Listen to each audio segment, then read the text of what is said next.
Hello friend, नमस्कार। Online preparation अड्डा में आपका स्वागत है। आज हम CTET एंड TET बाल विकास एवं शिक्षा शास्त्र प्रीवियस ईयर क्वेश्चन के बारे में साझा करेंगे, जो इस प्रकार है। अगर आप इस चैनल पर नए हैं तो सब्सक्राइब कर दीजिए और बगल में बेल आइकन बटन है वो दबा दीजिए।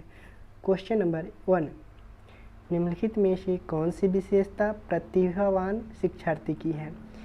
यदि कक्षा की गतिविधियाँ अधिक चुनौतीपूर्ण नहीं होती है तो वह कम प्रेरित अनुभव करता है और ऊब जाता है। 2, वह बहुत ही तुकमिजाज होता है। 3, वह रस्मी व्यवहार करता है, जैसे हाथ थपथपाना, डोलना आदि। 4 नंबर है, वह आक्रामक और कुंठित हो जाता है। तो इसमें प्रतिभावान शिक्षार्थी की बात कही गई है, तो इसका ऑप्शन नंबर 1 सर सही है। यदि कक्षा की गतिविधियाँ अधिक चुनौतीपूर्ण नहीं होती है तो वह कम प्रेरित अनुभव करता है और ऊब जाता है। अब हम चलते हैं नेक्स्ट क्वेश्चन की ओर। एक शिक्षिका अपनी प्राथमिक कक्षा में प्रभावी अधिगम को बढ़ा सकती है। ड्रिल और अभ्यास के द्वारा। 2, अपने विद्यार्थियों में प्रतियोगिता को प्रोत्साहन देकर। 3, विषय वस्तु को विद्यार्थियों को जीवन के साथ संबंधित करके। 4, अधिगम में छोटी छोटी उपलब्धियों के लिए पुरस्कार देकर। एक शिक्षिका प्राथमिक कक्षा में प्रभावी अधिगम को बढ़ा सकता है। तो इसका आंसर ऑप्शन नंबर 3, विषय वस्तु को विद्यार्थियों के जीवन के साथ संबंधित करके सही होगा। अब हम चलते हैं नेक्स्ट क्वेश्चन यानी 3, बच्चे के बारे में निम्नलिखित कथनों में से कौन सही है? बच्चे जानकारी के निष्क्रिय प्राप्त करता है, गलत। बच्चे समस्या समाधान करता है, सही। बच्चे वैज्ञानिक शोध करता है, सही। बच्चे पर्यावरण के सक्रिय अन्वेषण है, सही बात है, क्योंकि बच्चे पर्यावरण के सक्रिय अन्वेषण है। अब इसमें कोड के माध्यम से है, जैसे ABCD, ABD, ABC, BCD। तो इसमें हम देखेंगे BCD किस में है, तो मेरा ऑप्शन नंबर 1 में B, C और D है, तो इसका आंसर 1 होगा। अब हम चलते हैं नेक्स्ट क्वेश्चन यानी 4th की ओर। क्वेश्चन नंबर 4, विद्यार्थियों में संप्रत्यात्मक विकास को प्रोत्साहन देने के लिए निम्नलिखित में से कौन सी विधि सबसे प्रभावी है? ऑप्शन नंबर 1, यदि करने के लिए कहकर विद्यार्थियों के गलत विचारों को सही विचारों में बदलना। 2, विद्यार्थियों को बहुत से उदाहरण देना और उन्हें तर्क शक्ति का उपयोग करने के लिए प्रोत्साहन देना। 3, जब तक विद्यार्थियों में वांछित संप्रत्यात्मक परिवर्तन न हो जाए तब तक दंड का उपयोग करना। 4, पुराने प्रत्ययों में किसी संदर्भ में बिना नए प्रत्ययों को अपने आप समझ जाना। तो इसका आंसर ऑप्शन नंबर 2, विद्यार्थियों को बहुत से उदाहरण देना और उन्हें तर्क शक्ति का उपयोग करने के लिए प्रोत्साहन करना। अब हम चलते हैं नेक्स्ट क्वेश्चन की ओर। क्वेश्चन नंबर 5, प्राथमिक विद्यालय के बच्चों उस वातावरण में सबसे प्रभावी ढंग से सीखेंगे। ऑप्शन नंबर 1, जहां शिक्षक एकाधिकारवादी है और स्पष्ट आदेश देता है कि क्या किया जाना चाहिए। 2, जहां मूल रूप से पढ़ने लिखने और गणित की संज्ञानात्मक कुशलताओं ही ध्यान केंद्रित होता है और बल दिया जाता है। 3, जहां शिक्षक सारे अधिगमों में आगे होता है और विद्यार्थियों में निष्क्रिय रहने की अपेक्षा करता है। 4, जहां उनकी संवेगात्मक आवश्यकताओं की पूर्ति होती है और वे अनुभव करते हैं। तो इसका आंसर ऑप्शन नंबर 4, जहां उनकी संवेगात्मक आवश्यकताओं की पूर्ति होती है और वे अनुभव करते हैं कि महत्वपूर्ण है। अब हम चलते हैं नेक्स्ट क्वेश्चन यानी 6, एक बच्चा खिड़की के सामने से एक कौवे को उड़ता हुआ देखता है और कहता है, एक पक्षी। इससे बच्चे के विचार के बारे में क्या पता चलता है? बच्चे की स्मृतियाँ पहले से भंडारित होती है। बच्चे में पक्षी का प्रत्यय विकसित हो चुका है। C, बच्चे ने अपने अनुभव बताने के लिए भाषा के कुछ उपकरणों का प्रयोग किया है। तो इसमें कूट के माध्यम से, तो देखेंगे इसमें सही पूरा है। तो ए बी सी इसमें कौन है? तो ऑप्शन नंबर मेरा 2, तो 2 सही है। अब हम चलते हैं नेक्स्ट क्वेश्चन की ओर। Question number 7। कोई शिक्षिका अपने विद्यार्थियों को ऐसा क्या कहे कि उन्हें भीतरी प्रेरणा के साथ कार्य करने के लिए प्रोत्साहित कर सके? ऑप्शन नंबर 1, तुम उसके जैसे क्यों नहीं हो सकते, देखो उसने इसे एकदम ठीक कर दिया। 2, काम जल्दी पूरा करो तो तुम्हें एक टॉफ़ी मिलेगा। 3, इसे करने की कोशिश करो और तुम सीख जाओगे। मैं सीखना विद्यार्थी की अनारिक प्रेरणा है, जबकि किसी से पहले कार्य समाप्त कर प्रेरित करने के कार्य करने वाले व्यक्ति बाहरी प्रेरणा के रूप में कार्य कर रहा है। 4, चलो इसे करने के लिए प्रेरणा पहले समाप्त कर लेते हैं। तो इसका ऑप्शन नंबर 3, इसे करने की कोशिश करो और तुम सीख जाओगे, यही सही होगा। अब हम चलते हैं नेक्स्ट क्वेश्चन की ओर। Question number 8। कोई शिक्षिका अपने विद्यार्थियों को अध्ययन करने हेतु आंतरिक रूप से उत्प्रेरित करने के लिए कैसे प्रोत्साहन कर सकती है? ऑप्शन नंबर 1, प्रतियोगितात्मक परीक्षण से। 2, व्यक्तिगत लक्ष्य निर्धारित करने और उनमें निपुणता पाने में उन्हें मदद देकर। 3, साफ दिखाई पड़ने वाले इनाम देकर जैसे टॉफ़ी। 4, उनमें चिंता और डर पैदा करके।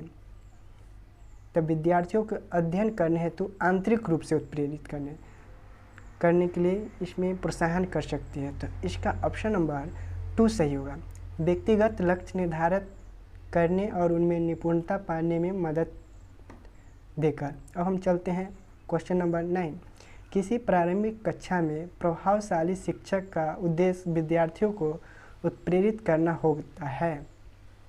ऑप्शन नंबर 1, रटकर याद करने के लिए जिससे वे प्रत्यास्मरण करने में अच्छे बने। 2, दंडात्मक उपायों का प्रयोग करके जिसमें वे शिक्षक का सम्मान करें। 3, ऐसे काम करने के लिए जिससे परीक्षा के अंत में वे अच्छे अंक पा सकें। 4, सीखने के लिए जिससे वे जिज्ञासु बने और सीखने के लिए ही सीखना पसंद करें। प्रारंभिक कक्षा में प्रभावी शिक्षक का उद्देश्य विद्यार्थियों को उत्प्रेरित करता है। तो इसमें ऑप्शन नंबर 4 सही होगा, सीखने के लिए जिससे वे जिज्ञासु बने और सीखने के लिए ही सीखना पसंद करें। अब हम क्वेश्चन नंबर 10। निम्नलिखित में से कौन सा उदाहरण प्रभावशाली विद्यालय की प्रथा का है? ऑप्शन नंबर 1 है शारीरिक दंड। 2, व्यक्ति सापेक्ष अधिगम। 3, प्रतियोगितात्मक कक्षा। 4, निरंतर तुलनात्मक मूल्यांकन। तो इसमें क्वेश्चन में कह रहा है प्रभावी विद्यालय की प्रथा का है प्रभावशाली विद्यालय, तो इसका ऑप्शन नंबर 2 सही होगा, व्यक्ति सापेक्ष अधिगम। अब हम चलते हैं नेक्स्ट क्वेश्चन यानी 11 नंबर क्वेश्चन पे। विकास का सिर पदानुमुख दिशा सिद्धांत व्याख्या करता है कि विकास इस प्रकार आगे बढ़ता है। ऑप्शन नंबर 1, भिन्न से एकीकृत कार्यों की ओर। 2, सिर से पैर की ओर। 3, ग्रामीण से शहरी क्षेत्रों की ओर। 4, समान से विशिष्ट कार्यों की ओर। तो इसमें सिर पदानुमुख दिशा सिद्धांत, तो इस क्वेश्चन से ही स्पष्ट होता है कि सिर पदामुख माने सिर से पैर की ओर। तो इसका आंसर ऑप्शन नंबर 2, सिर से पैर की ओर। अब हम चलते हैं नेक्स्ट क्वेश्चन की ओर। Question number 12। भाषा विकास के लिए सबसे संवेदनशील समय निम्नलिखित में से कौन सा है? इसमें क्वेश्चन में कह रहा है भाषा विकास के लिए सबसे संवेदनशील समय। ऑप्शन नंबर 1 है मध्य बचपन का समय। 2, वयस्कावस्था। 3, प्रारंभिक बचपन का समय। ऑप्शन 4, जन्म पूर्व का समय। तो इसमें भाषा विकास के लिए संवेदनशील समय, जिसमें बच्चा सबसे पहले किस अवस्था में सीखता है? तो इसका ऑप्शन 3 सही होगा। प्रारंभिक, ऑप्शन नंबर 3 प्रारंभिक बचपन का समय। अब हम चलते हैं नेक्स्ट क्वेश्चन की ओर। 30 नंबर क्वेश्चन नंबर, एक 6 वर्ष की लड़की खेल कूद में असाधारण योग्यता का प्रदर्शन करती है। उसके माता पिता दोनों ही खिलाड़ी हैं। उसे नित्य प्रशिक्षण प्राप्त करने भेजते हैं, सप्ताहांत में उसे प्रशिक्षण देते हैं। बहुत संभव है कि उसकी क्षमताएं निम्नलिखित दोनों के बीच परस्पर प्रतिक्रिया का परिणाम होगी। ऑप्शन नंबर 1 वृद्धि और विकास, 2 स्वास्थ्य और प्रशिक्षण, 3 अनुशासन और पौष्टिक, 4 आनुवंशिकता और पर्यावरण। तो इसका आंसर ऑप्शन नंबर 4 आनुवंशिकता और पर्यावरण होगा। अब हम चलते हैं नेक्स्ट क्वेश्चन की ओर। क्वेश्चन नंबर 40, निम्नलिखित में से कौन समाजीकरण के गौण वाहक हो सकते हैं?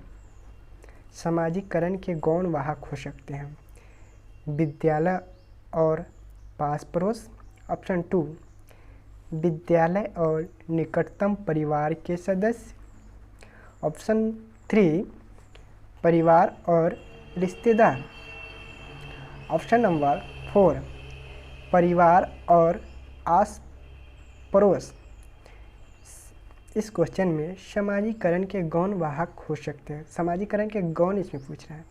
तो इसका ऑप्शन नंबर 1 विद्यालय और आस पड़ोस सही होगा। अब हम चलते हैं नेक्स्ट क्वेश्चन और लास्ट क्वेश्चन नंबर 2। लेव वाइगोस्की के अनुसार संज्ञानात्मक विकास का मूल कारक है। ऑप्शन नंबर 1 सामाजिक अन्योन्याय क्रिया, 2 मानसिक प्रारूपों स्कीमाजा का समायोजन, 3 उद्दीपन अनुक्रिया युग्म, 4 संतुलन। इसमें बोल रहे हैं लेव वाइगोस्की के अनुसार संज्ञानात्मक विकास का मूल कारक है, माने लेव वाइगोस्की संज्ञानात्मक विकास का मूल कारक क्या है? तो इसका ऑप्शन नंबर